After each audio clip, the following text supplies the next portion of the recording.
need for you guys. For those of you that want to ask questions or whatever, I guess we're going to have a mic monitor so people don't walk off with the mic. Cool. Please, I know you might be hurting. You might have a lot you want to say. No life stories tonight. For real. I want to hear your life story. I'm sure your life story is important. But we want to keep the conversation succinct and to at least don't go over 2 minutes. If you start going over 2 minutes, I want to start doing because we want to try to get to everybody's commentary real quick.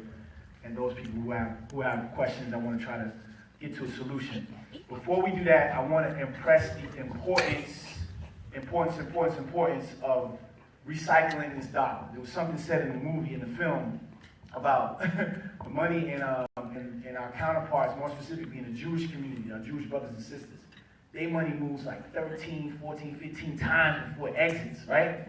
Ours comes in on the 1st and it leaves on the 15th. So we gotta stop that behavior. So tonight, I know the bookstore has all kind of stuff. I went over there, I spent some money. I got this hat that I'm wearing right now. I have I have a body of work, right? I've got 10 different published works. You guys saw us buy a $500,000 home, right? In the film for $13,500. Wow, how did you do that? I wrote a book about it, right? I got an audio book because I know Negroes don't like to read, not all of us, right? So there's an audio book out there on credit, on real estate, on have a finance background. So we've got tools for entrepreneurship.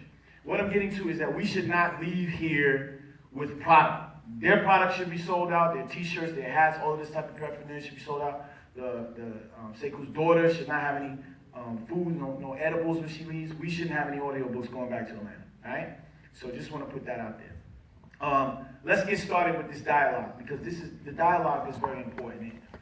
You can go to YouTube and get my philosophies and ideologies on what I think. But what's important is what goes on here, right? What's going on in Norfolk.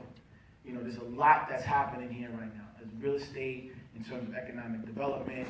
And we want to try to find out from you guys what kind of solutions that we can implement in the community right now. What is the takeaway from the film?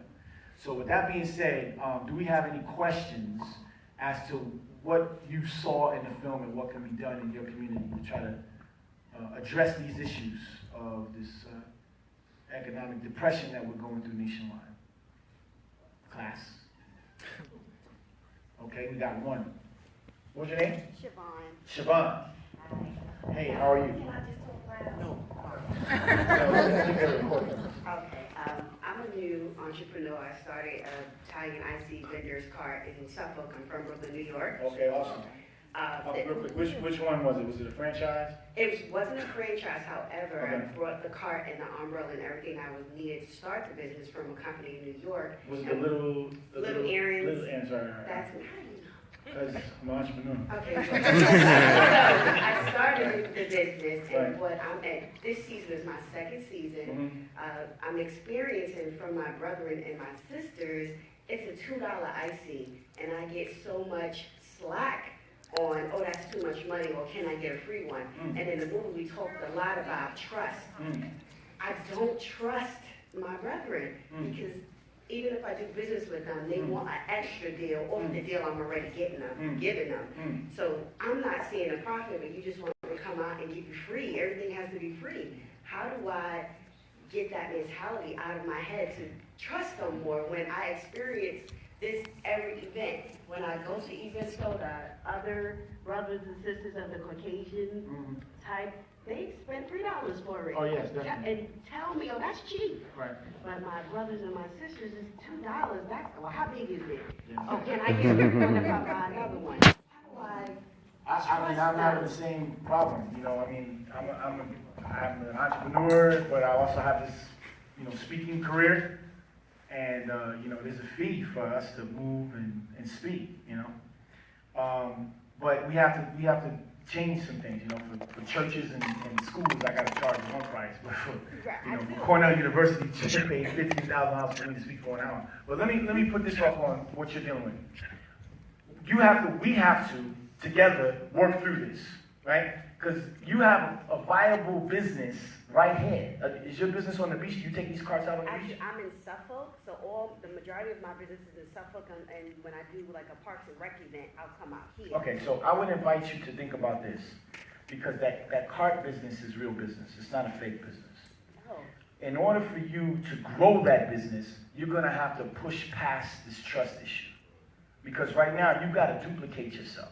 It's one thing to push the cart and do the 2 for $5 and do the hustle man. Mm-hmm. It's another thing to invest in other carts and create jobs for other people to go to these destinations where you need to be. And then you have GPS on the phone, and you got an app, and you're tracing the carts, and these guys who might have had a felony and can't get a regular job, they're coming to you and get in the cart, and then you're monitoring their process, their progress throughout the day. And then this cart's making $5,000. This cart brought in $3,000. This cart brought in $1,500. This cart did 10 G's. So now you got 5 carts that are out there, and you're managing, the whole operation. But in order for you to do that, you got to trust. Yes. So trust is major. And we're in situations where we're getting burned. But I'm at a space in my entrepreneurial career where it's like I've been burned so much, I don't really care how that feels anymore. Because I know that I have to push through all of that. In order for me to build the only African-American talk radio network in the country, right, I got to push past meetings with ad agencies that are telling me we want general market, meaning we want 15 million listeners on Steve Harvey or on the Tom Joyner Morning Show. You got 3.5 million. You know what I'm saying? We want all of the black people. We don't want this specific group of black people that might be making $75,000 or higher, right? They just want all black people. So it's something that you got to push through. If you really want to get to the level and transcend what real entrepreneurship is about, we have to trust. So it's an issue. I'm dealing with it as well. It's rough, but we got to keep moving through it. You know what I mean? Thank you. Oh yeah. Did that help at all? It definitely did. I will work harder on it, inshallah. All right, we had a question here or in the back. I also want to say something very quickly. If you own a business and you're not receiving emails from Brett or from we need your information. We're always putting on events for business people. We want to stay involved. We want to network. So we need to get in contact with you and everyone else out here who has a business. We want to make sure that we can network and we can keep the money flowing, okay? All right, next question. I think we had a hand go up with the blue shirt or turquoise. This wasn't necessarily a question, but more of a response to your issue. I think we all have it, when it comes to entrepreneurship. One of the things that I realized is that marketing changes that.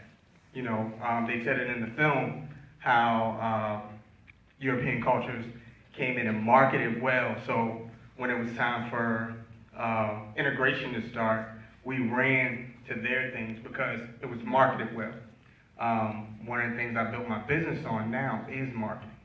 So a lot of times we think we can't pay for it, we can't afford it, but as a marketing firm myself, I'm here to help. So. All right, sister in the blue shirt. I don't know if the mic can go that far. We're gonna have to meet halfway. Maybe whoever has questions should move over to this side, make it a Oh, little bit. well, hold on. Let me see if I can go down here. Okay. This is about as far as I can go, so. I can't come no further.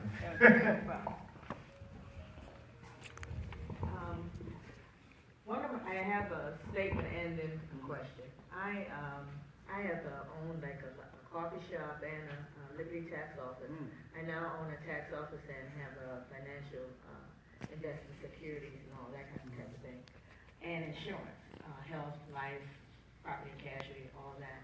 What I found in the tax business, and I've been at it for 30 years, is that we know how to start businesses, we don't know how to maintain them. We don't understand tax strategies, we don't understand business plans, the tools of that and what money is. And so we can get into the business, but we don't know how to keep it. And because of that, we fail.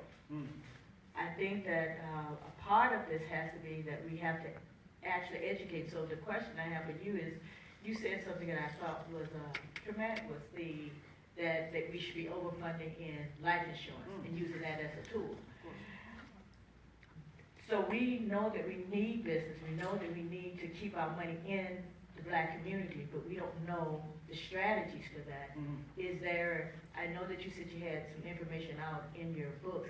Are you teaching that one-on-one type of strategy so that people can understand enough that they will pool their money and also invest wisely in what, because a lot of times they're investing, but they're investing in things that lose money. That's a great question. Sister, what's your name? Sandy. Sister Sandy. This is a great question. So here's my response. As an equity investor in a Liberty tax franchise that we just sold like about 12 months ago, so I know all about the business model. It's a great business model for people who are interested in finance. But that's another conversation. But to answer the question, I'm huge on us controlling our portfolios, right? So a lot of us have businesses in here. A lot of us might be making money. You might be doing 10 G's a month, 50 G's a month, whatever it is, $1,000 a month, $100,000 a month. What I've learned over my 20-year career in entrepreneurship is that when that money is coming in, that money has to be invested, period. And there's only like 3 things that we can, there's a lot of things you can invest in, but there's only like 3 things from my vantage point that I think work. And you can take out a pen, you can write this down, put it in your iPhone. Obviously, one is real estate. You guys saw, what went on here. That's how I funded the Empowerment Radio Network. I didn't get a loan from the bank. I didn't go raise any money from, this was 100% self-financed.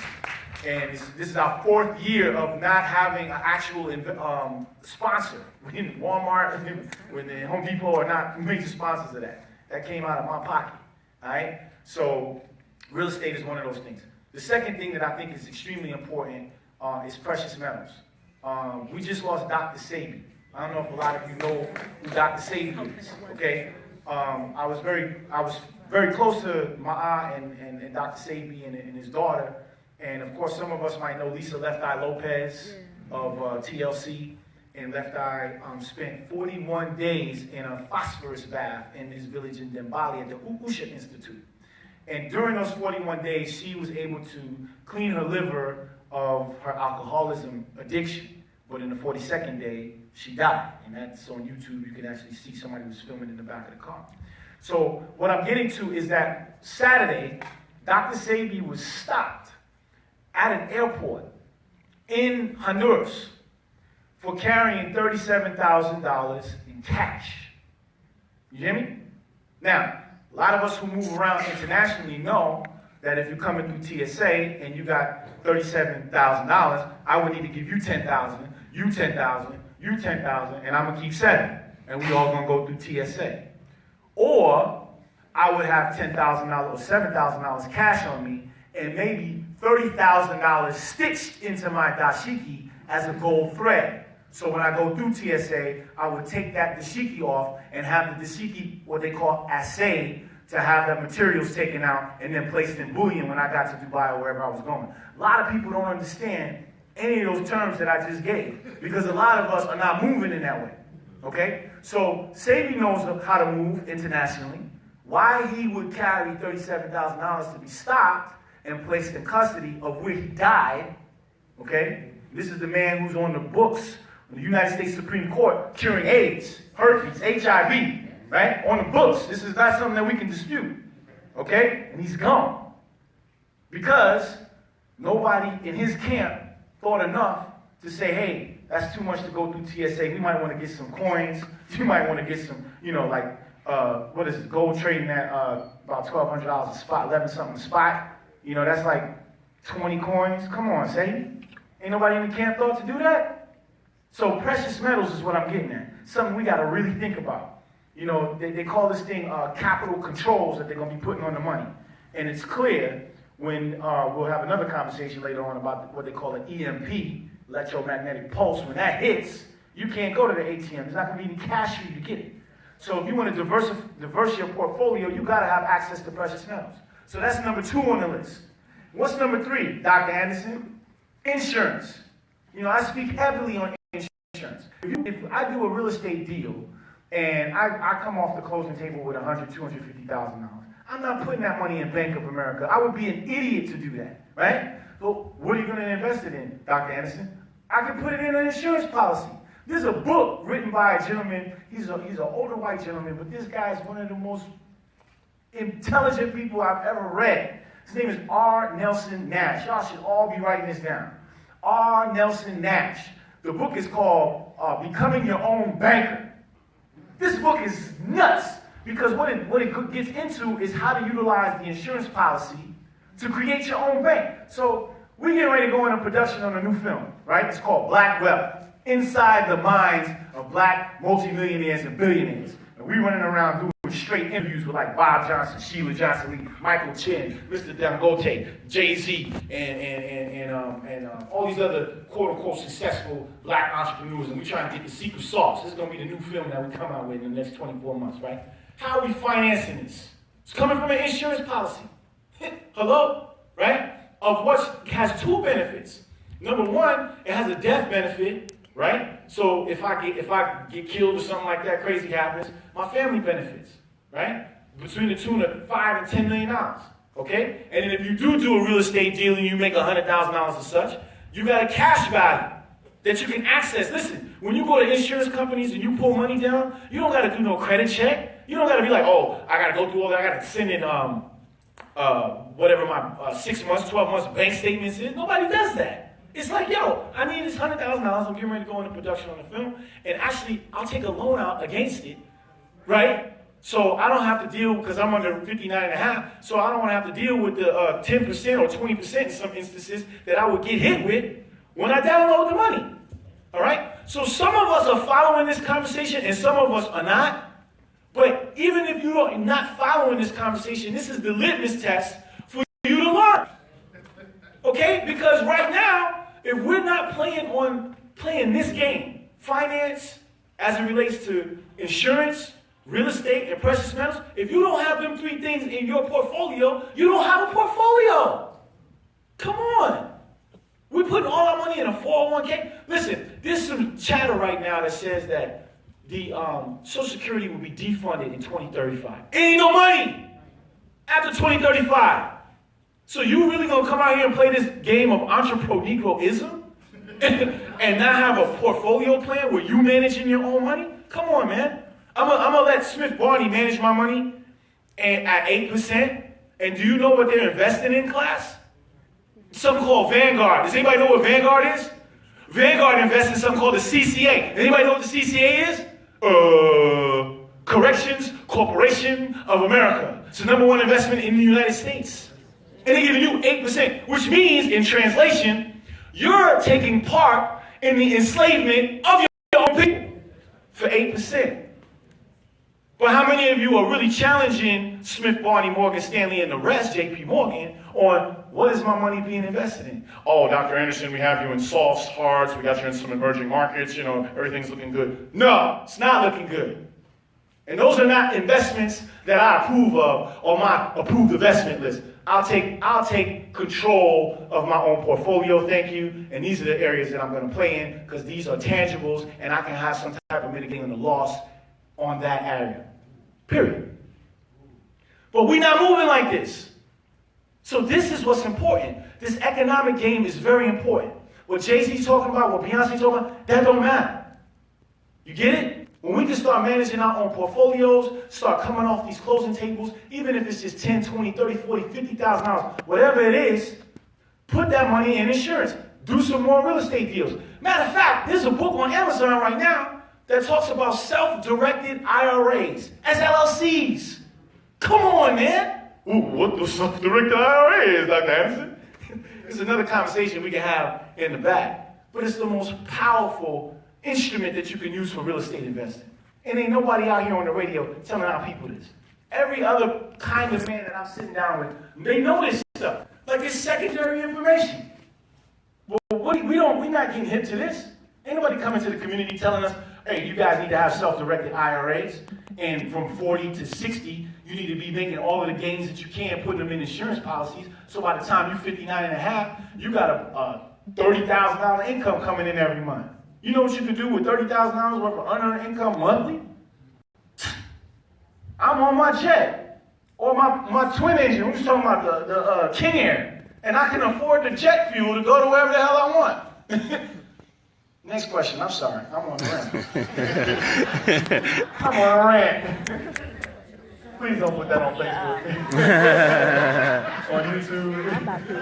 You already lied. Oh, and a microphone. You already lied. There you go. What's your name, sister? Hi everybody, I'm Alana Parker, Autism Unlimited. I'm going to leave a stack of my cards up in the front. I have to go because my babysitter is expiring. I have a question for you. How can someone tell you their life story? If someone wants to know these people and network with these people and build with the people that we look up to, instead of always helping each other and being on the same level, we want to all get like this. We all want to be like these people. These are our role models. So I'm very happy to be here and very blessed to be able to talk to you. But if I want to network with someone like you, how would I get in contact? Okay. Don't leave. This is real important. This is the reason why we're here. So I do want to know your life story. So just not everybody right at the same time. So my email address is, if you should want to contact us, it's info, I-N-F-O, at ERN, like Empowerment Radio Network, and N-O-W. So that's info at ERN, NOW.com. And I got some information for you before you leave. So how did we all get here, right? So I am a student of the University of George C. Frazier. Anybody know who Dr. George C. Frazier is? Okay, not enough of us. Okay, not enough of us. All right, so George Frazier, and actually there's a brother that went to Power Networking, that's right, Smith, right? Scott, that's right, my man Scott. I saw him at the networking conference. Anyway, the long and the short is, the most important thing that you can Google tonight is something called Power Networking Conference. This is like Freaknik for entrepreneurs. I don't know, y'all remember Freaknik? Oh my God. It was a huge gathering of African Americans from the time period of 1993 to 1999, in which we pontificated about the issues in our community. Yeah, right, it was partying. But no, that's not what power networking is about. Power networking is about power networking, all right? Britt said something earlier about us knowing who we are in the room and networking with each other. And what I learned from Dr. George Frazier is the art of doing that, okay? So I said a lot of stuff in the response to the sister's question, and a lot of you might have said, well, dang, how does he know all that? Or, you know, this guy looks like he might play video games or watch basketball or whatever like that. How is he understanding how to build portfolios and maintain that and grow them? It's because I had an opportunity to meet a lot of people. One of the gentlemen that was in the film is Michael V. Roberts. He's a billionaire. That's my direct mentor. I was put in contact with Michael V. Roberts because of George Frazier, right? So Mr. Roberts owned the infrastructure that Sprint communicates on. He owned at the time the antennas that Sprint, your cell phone provider, they was paying him rent, okay? And if people don't know who Michael Roberts is, I cast him in the film. I cast George Frazier in the film. I cast Jewel Tankard in the film. A lot of these people that's in the film, I cast them in the film. And that's because of my relationship with George Frazier, which is parlayed into, you know, me having all these kinds of contacts to be able to move in and out of these worlds. So I say that to say, it's not about, some people say it's about who you know. It's really not about who you know, because with Google now, we can access anybody we want. It's about being intentional about building the relationships. And this is what I learned from George. Business is not about making money. Business is about relationships. And without the relationships, you don't have no business being in business. But we always trying to make money. We always trying to come up with a hustle or a scheme to get paid, and we're not really intentional about building the relationships to try to figure out how to solve problems. So we have to kind of look at this thing differently that we call entrepreneurship. We got some more questions over here. 1, 2. Peace and love. I'm Ross Trail, and I'm head of events in Meade, which is making a difference every day. My question is, for those who are owning their black-owned businesses, how can they hold other black-owned businesses that are not investing in their own communities I mean, the film spoke on a lot of building on black-owned businesses, but it didn't elaborate on keeping the money and motivating others to keep their money in, because just what it said, integration is a poison that disrupts black people as a whole. Yeah, we have a major challenge in that effect. Matter of fact, on the network side, because I've been carrying the network for 4 years, which is a burden, we had to change the model. We had to create a subscription service. And so we have 3.75 million listeners and only like 150 subscribers. And the subscription is like $9 a month. And we carry like Donnie McClurkin in the morning, Jewel Tankard, Warren Valentine, who's in the film, Bev Smith. We got all these great black thought leaders and only 150 subscribers, right? So this is an issue. You know, even at the bookstore, it's an issue. You know what I'm saying? To get new people to come to the bookstore. Like I went to the bookstore, I support the bookstore, but getting other people to come and support the bookstore so it's here another 10 years from now. That's something that we have to, the brother said something about marketing. We have to go further than marketing. We got to hold people accountable. You know, like where are you spending your money? We're not saying don't give our money to white folks, but we need to be conscious, you know, the next time we get in a rehab job, that we're going to spend all of our money on supplies with Home Depot and this dude supporting Trump? Come on, man. So, you know, it's difficult, but at the same time, we have to hold each other accountable. We can't just be like, well, where did you get this from? Well, I went to, you know, Walmart to get that. Stop shopping at Walmart. You know what I'm saying? Walmart sells genetically modified chicken. Like, why are we even giving them our money? When we got, you know, there's the Black Farmers Coalition in the area, you know what I'm saying? So we gotta just be more conscious of where we're placing these dollars, because we're really putting these dollars back in the hands of people who are really oppressing us. You know what I'm saying? When we really look at our receipts, you know, they got this thing called Eat Desk, and I've been practicing, like, you know, having those receipts scanned. And when I started looking at the amount of times Walmart was being spent on and Home Depot, I was like, I'm preaching Black Anonymous, aka Mr. Black Anonymous, and I'm, you know, got all this money going out the window. So we have to just be more aware, and then we can make the difference. Yes, ma'am, you had a question? Yeah. Did that answer the question? Yes. Oh, all right, good. Sister, can the mic get over there? All right. Hello. Nice dashiki. Thank you. Buy some positive vibes. Oh, you see, you got it from the bookstore. That's what's I up. love to support. I'm Regina, and I am a new, well, no, I'm not new. I feel like I'm a serial entrepreneur too. And I'm just gonna keep trying till something sticks. Right now, I am an independent contractor courier. And it is one thing I've done 3 times now. I've gotten different contracts. Like FedEx? Not FedEx, but I do deliver things like parts, tissue, whatever. Okay. And I want to build, though. I want to be a logistic chain. I want to Okay. offer my people's things in places that they can't get them, so that the demand is here for the people who want to buy it. Because, you know, at first there was a big wave that I felt like people were ready to support black businesses, and then could not find the black businesses to contribute to. I would like to bring that there, but I am that part. Like Sister Sandy says, I can get a business, but maintaining it starts to overwhelm me. But I am, you know, as I fail, learning more.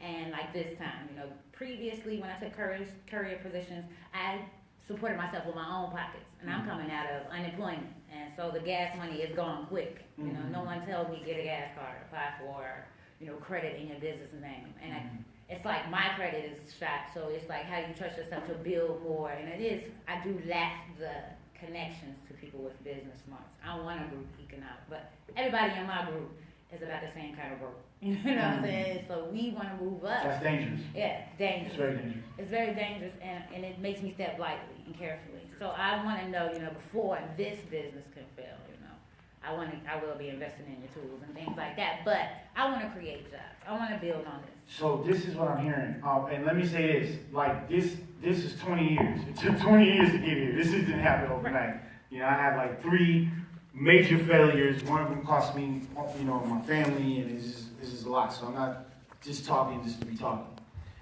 But what I learned was when you're dealing with contracts, the best way to deal with contracts is to get a government contract. I know we all want to support black businesses and all this type of thing. That's great. But our first line of defense is we need to make some money, all right? So it's like the Empowerment Radio Network, that's like my give back, because I think that us having a medium to communicate with each other is important. But that's not my first line of defense. My first line of defense is real estate, you know what I'm saying? And then I play like a film game when I have extra money to do that. So I say that to say, in your situation, your first line of defense needs to be governmental contracts. And it is, I mean, there is so much money available for black women as it relates to, and they have codes that they give you, disadvantaged business, minority, supplier diversity, all this type of thing. You gotta go to these conferences. DC has so many conferences on procurement. It's nuts. You know what I'm saying? So you gotta go to those conferences. You gotta go to MBDSC, I believe it is. I think I have the acronym wrong. I'm aware of that, yeah. Yeah, so if you're aware that you need to be 8A certified, you need to be women minority business certified, and you need to be working the room, getting the contract, period. You know what I'm saying? Even on a local, because federal contracts are a little bit difficult to procure because you need to have shown performance. But if it all got taken away tomorrow, right, and I had to start over from scratch, and I actually had to move here to Norfolk, I would go onto the city website, click on procurement, and find a bid, not an RFP, but a bid opportunity. Because RFPs require that you have past performance to show that you can, you know, scale the size and all this type of thing. A regular bid, and this is why I say this is $1 million advice right here. Atlanta Public Schools right now, I live in Atlanta, my business is based in Atlanta. The schools just started, and in the schools, there's no toilet paper. I just dropped my daughter off at school, she said, "Dad, there's no toilet paper in the bathroom." I'm like, yo, that's crazy. It's the first day of school, there's no toilet paper or something like that. So I went onto the website, Atlanta website, and guess what, class? The toilet paper contract hadn't been bidded on yet. The TP contract is like $350,000. So you're telling me nobody can go to Alibaba and buy the toilet paper from the Chinese for like 10 cents and then sell it to the city for like $2.50? Come on, yo. That doesn't take rocket science. But it's just a matter of locating the opportunity, synthesizing the opportunity, and then performing on it. So this is what we gotta do. This is the kind of conversations we gotta have. We having the wrong conversations. We talking about, you know, the Cambodian Malay, and is it gluten or is it stitched in? You know, is it Remy? Is it Milky Way? We having the wrong conversation. We need to be talking about when is this contract coming out? When is the pre-bid meeting? That I don't ever see black people at. Because when I go to pre-bid meetings, everybody that's there don't look like me. They look like everybody else, but I don't ever see them. Why? Because we at work. We can't leave. I can't leave work. I gotta pay my bills. Sometimes you need to leave work. Y'all calling sick for everything else. The kids, grandma. My stomach hurts today. I'm not coming to work.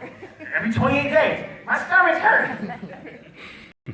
We can't take one of them sick days, go to an auction, a real estate auction in the middle of the day, and buy some parts. We can't go to the pre-bid meeting. So we have what we need. We just gotta get serious about wanting the opportunity. I don't think we're hungry enough. You know, I feel now like I felt how Rocky Balboa must have felt in Rocky 1. That dude wanted it, man. You know what I'm saying? He wanted it. He went the distance and wasn't afraid to get his ribs broken. You know, we get hit in the ribs and our ribs break and we coughing up blood. We don't want to fight no more. We at war. You know what I'm saying? We don't have that opportunity not to get up with the ribs broke and not to be coughing up blood. We in the ring. It's a gym. It's a gym of entrepreneurship. So if you want to stand up and profess entrepreneurship, there's a price. We have to be willing to pay that price. Or you can stay at your job, you know, and get the check and let them tell you what you're worth per hour.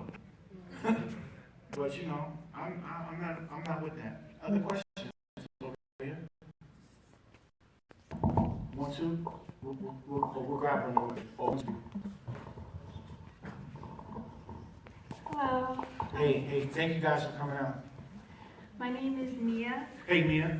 Nia with an N. Mia. Mia. Mia. Got it. Sorry. Mia. All right, I got it. I am a startup business right now as a fashion designer, but I would like to know, like, just where do you start? You know, when it comes to investments you know, building up your credit and everything. I just want to know clear, just where to start, and also do your books offer that information as well? Oh yeah, definitely. I have a book on credit optimization. You know, the average African American credit score is like a 620. To get financing from SBA 7A program requires a 720. But ain't nobody throwing their fist up about that. That's a 100-point differential. But you know, black finance don't matter. Come on, black lives matter, but black finance don't matter. You know, so that's an issue. We wrote a book about that. I wrote that book in 2007. You know, how to boost your score between 100 to 200 points in 30 to 90 days. So that's all laid out. But to your point, I'm gonna give you a tip right quick. I have one of the people that invested in Empowerment Radio Network. I did have a little bit of help from a gentleman named Peter Nygaard. Peter Nygaard started Fashion Week in New York. He actually came on board to assist us with the equipment investment that was needed. And Mr. Nygaard's email address is peter.nygaard, spelled Nygard,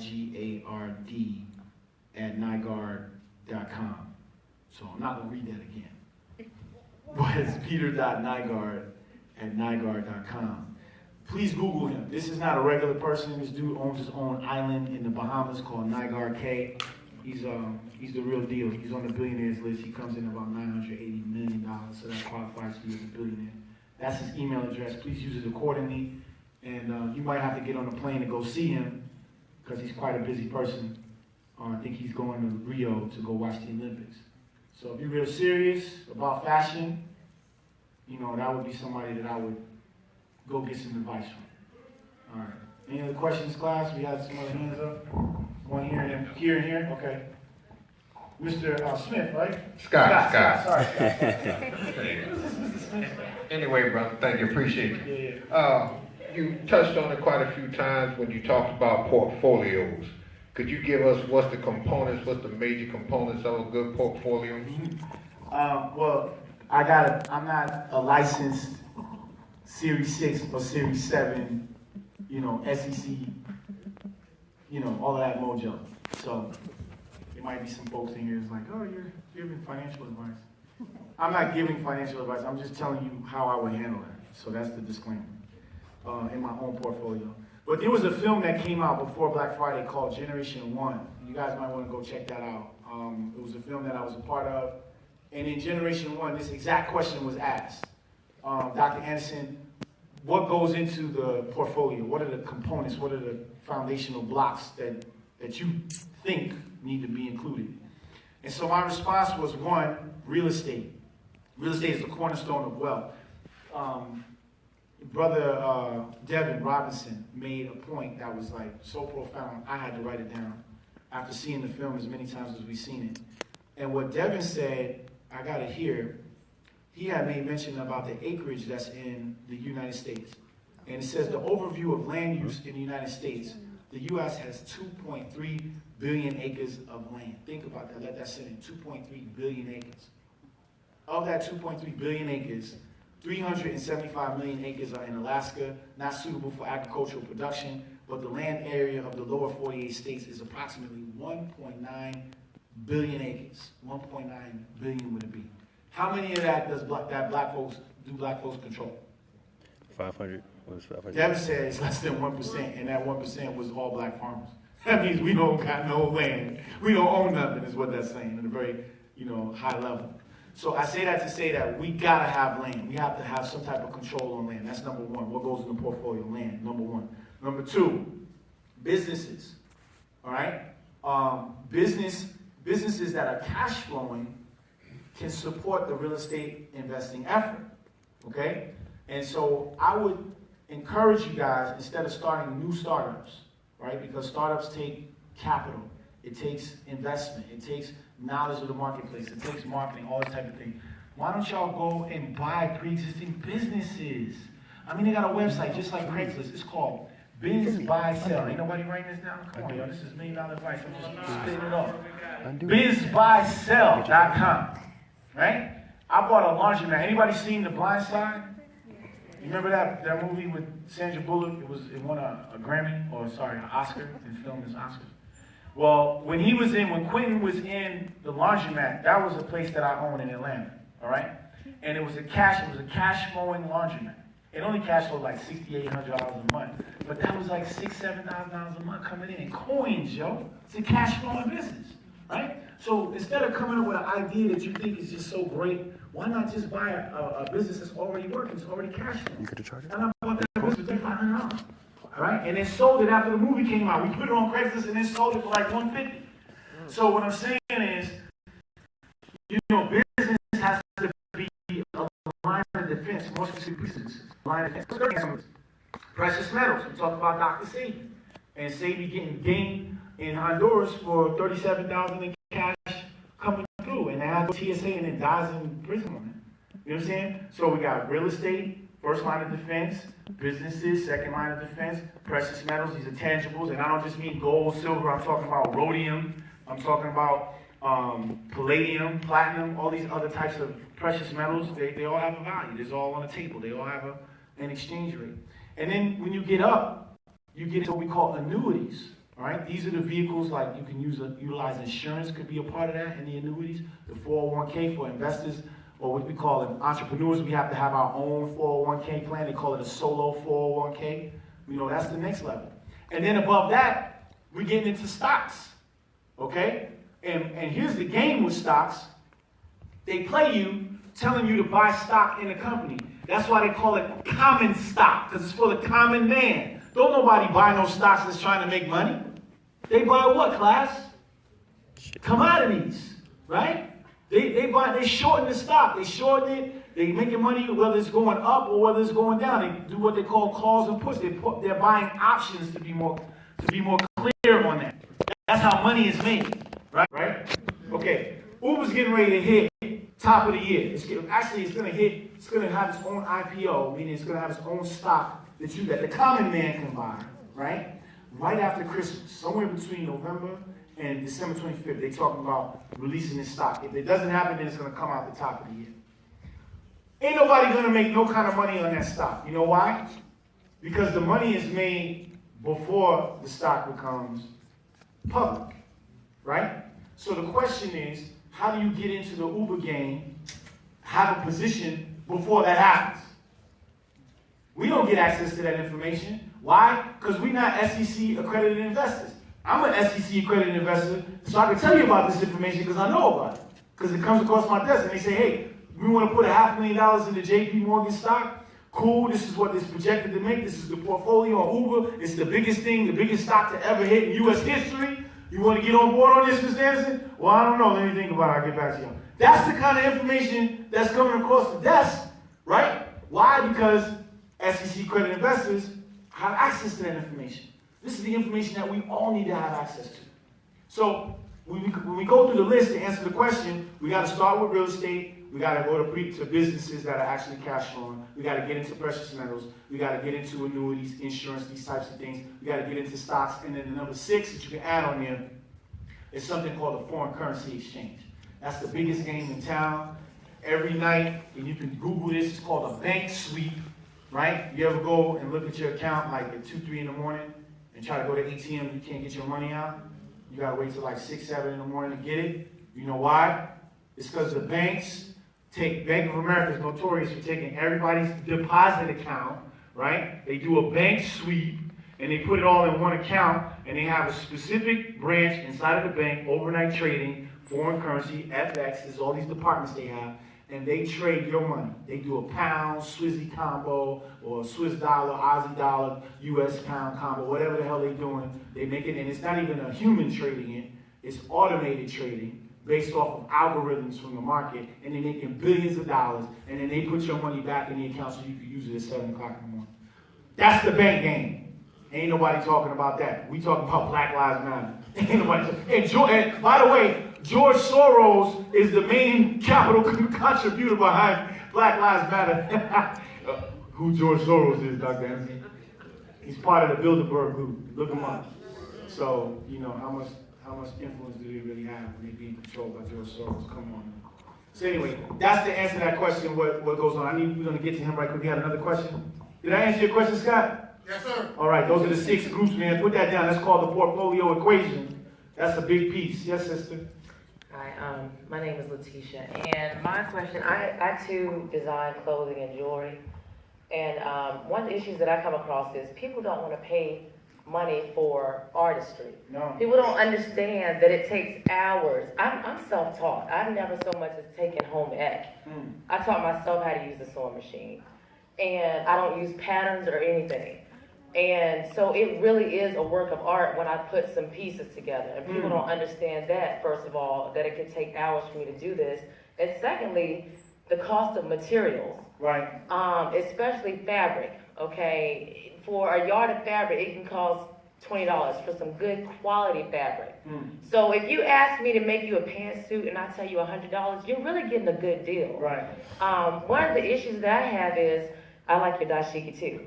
I've been doing some research lately trying to find authentic dashiki fabric, and all the fabric that I'm coming across is coming from China, India, things like that. I'm trying to get authentic wax print, mud cloth fabric that I can use so that, I mean, if I'm going to be making African Have you decided? garments. I'm sorry, not to cut you off, but I just had a thought. Craigslist is worldwide. And if you just use Craigslist Ghana, more specifically Accra, you can put an ad specific for gentlemen or women in Accra to source that material for you. I sure will. And send it straight to you here, and then you can do what you need to do. Thank you. Yeah, that would be the best way to cut that out. I'm going to do it tonight. Yeah, I mean, that's